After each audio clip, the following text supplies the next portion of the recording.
पीएचडीच्या वक्तव्यावरून आता अजित पवार यांनी सारवासारव केली आहे। राजकीय नेत्यांवर पीएचडी सुरू आहे। पीएचडी संदर्भातील वक्तव्याचा विपर्यास केला गेला असं अजित पवार यांनी म्हटलं। अजित पवार यांनी एकूणच आपल्या वक्तव्यावरती आता सारवासारव केली आहे।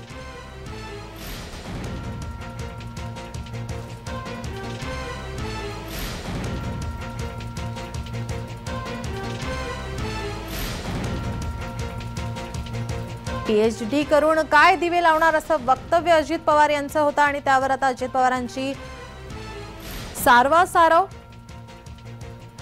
पीएचडी संदर्भातील वक्तव्याचा विपर्यास केला गेला असल्याचं अजित पवार यांनी म्हटलंय। 1329 मुलांनी अर्ज केले फेलोशिपसाठी। ते आशेवर होते की फेलोशिप त्या ठिकाणी मिळणार आहे आणि म्हणून हा जो निर्णय आपण घेतला 200चा तो पुढच्या वर्षी लागू करावा अशी आमची विनंती आहे। मागच्या लोकांना फेलोशिप करून काय करणार नाही, पीएचडी घेतील ना सर। काय पीएचडी करून काय दिवा काय लावणार असं कसं म्हणता येईल दादा? पीएचडी धारकांची संख्या महाराष्ट्रात या योजनेमुळे जास्त होणार आहे, ज्या मॅक्झिमम होणार आहे।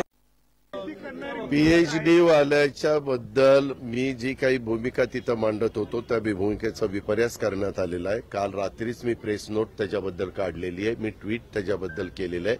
त्याच्यातनं आमच्यासारख्यांनी बोलत असताना मी त्यामध्ये फार कुठं दिवा लावणार आहेत असा काहीतरी माझ्या तोंडातनं शब्द गेला, तर त्याचा खूप मोठा गाजावाजा करण्यात आला। त्याच्याबद्दल मी दिलगिरी व्यक्त केलेली आहे। त्या संदर्भामध्ये माझी जी काही भूमिका आहे ती स्पष्टपणे मांडलेली आहे।